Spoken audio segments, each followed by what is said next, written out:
ওয়াসসালাতু ওয়াসসালামু আলা নবিয়িল আমিন ওয়া আলা আলিহি ওয়া সাহবিহি আজমাইন ওয়া বা'দ। আলহামদুলিল্লাহ, আমরা পড়ছিলাম ইমাম আবু বকর আল ইসমাইলি রাহিমাহুল্লাহর কিতাব ইতিকাদ আহলুস সুন্নাহ, আহলুস সুন্নাহর আকীদা, এই কিতাবটি পড়ছিলাম আমরা। আলহামদুলিল্লাহ, যে অংশটুকু শেষ করেছি সেগুলো হচ্ছে প্রাথমিক অংশ, বা যেগুলো কিয়ামতের আগ পর্যন্ত প্রায় পড়ে ফেলছে, তাই না? আজকে থেকে কিয়ামতের আগে কত কাজ শুরু করেছিলাম, শাফাআতের মাসালা, শেষ শাফাআত কে পাবে না পাবে বিস্তারিত আলোচনা করেছি। হাউদের আলোচনা আমরা কতকাল করেছি, তাই না? হাউদ। আজকে ইনশাআল্লাহ আলোচনা করব মিজান নিয়ে। ওয়াল মিজানু হাক্কুন, ওয়াল মিজানু হাক্কুন, মিজান হক। মিজান অর্থ কি? পাল্লা। মিজানের কি আছে? দুইটা পাল্লা আছে। মিজানের একটা লেসান আছে। লেসান বুঝো? হাদিস অনুসারে বোঝা যাচ্ছে লেসান থাকবে। লেসান মানলে যেটা ঠিক মাঝখানে সমান সমান কাটা, যেটাকে বলে, আর দুই পাশে যেটা পাল্লা থাকবে, কারণ হাদিসে এটা বলছে। সুতরাং যারা মানদণ্ড অনুবাদ করে তারা ভুল করে। অধিকাংশই যারা মিজান মানে না তারা বলে মানদণ্ড, বুঝছেন না? মানে তারা অনেকেই মিজান মানে পাল্লাওয়ালা মিজান বুঝে না, ওরা বুঝে কি মান।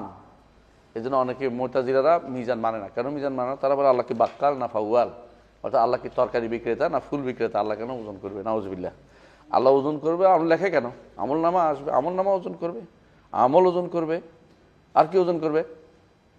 ব্যক্তিকে ওজন করবে। তিনটা, আমল এবং দফতরুল আমাল, তিনটাই ওজন করবে, সরফুল আমাল।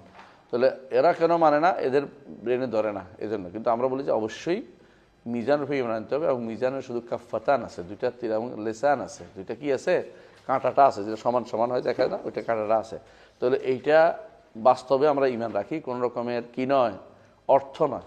আর এরা বলে অর্থ। এজন্য দেখবেন বাংলা ভাষা অনেকেই মিজানের অনুবাদ করবে মানদণ্ড। কোরআনে কারিমে যেখানে আছে মিজান, হ্যাঁ, ওয়াদাল মিজান, এবং তিনি মানদণ্ড স্থাপন করেছেন। মানদণ্ড বললে সরাসরি মিজানটা বোঝায় না, দাড়ি পাল্লা বোঝায় না, এটা পাল্লা, বুঝলেন তো? সুতরাং এটাকে মানদণ্ড না বলি, হ্যাঁ, কেমন? ইনশাল্লাহ। তাহলে মিজান হক, মিজান হক। আলহামদুলিল্লাহ, মুতাজিলারা ছাড়া এ ব্যাপারে বিরোধিতা কেউ করে নাই। আশারি মাতুরিদের এ ব্যাপারে একমত যে মিজান হক, বুঝে আসছে?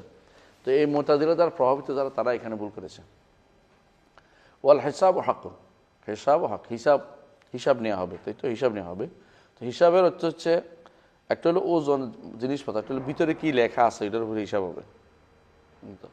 আল হিসাব ও হাক্কুন, হিসাব নিকাশ হবে। সমান নৌকাশা দেবা, যার হিসাবের মধ্যে কি হবে?